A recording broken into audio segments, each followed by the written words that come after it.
Now, going back to the point that the police don't know the law, they believe that they are there to serve the Crown. Now, indeed, they are, to an extent, in the same way that I've sworn an oath of allegiance to the Crown. The bit that people are missing is that the Crown serves us. Okay?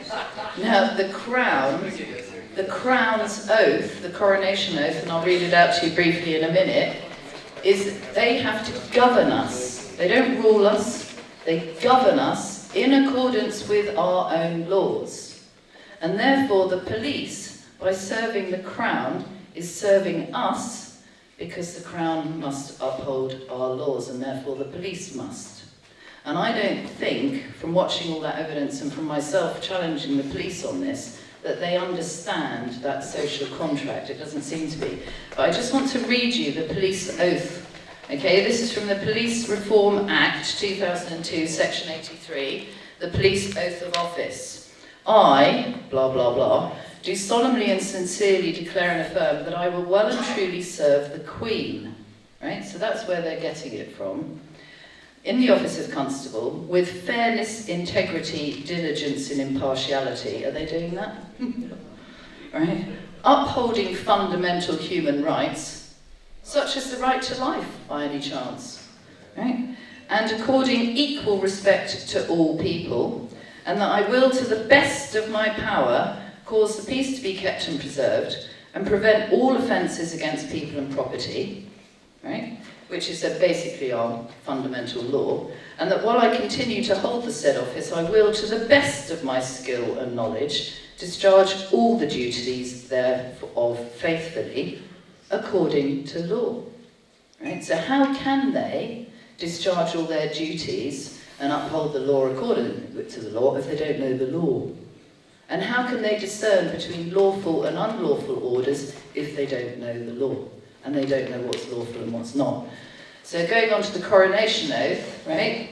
This is the Coronation Oath Act 1688, which all monarchs must swear, and it's the statutory version of the common law Coronation Oath, which has been in existence on record since Anglo-Saxon times.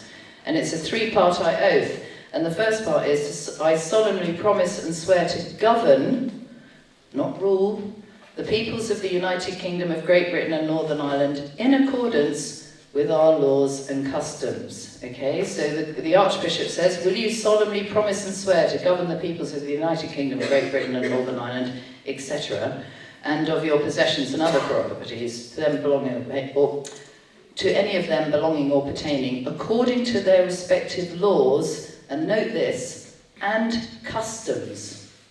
Right? We have laws, customs, and franchises.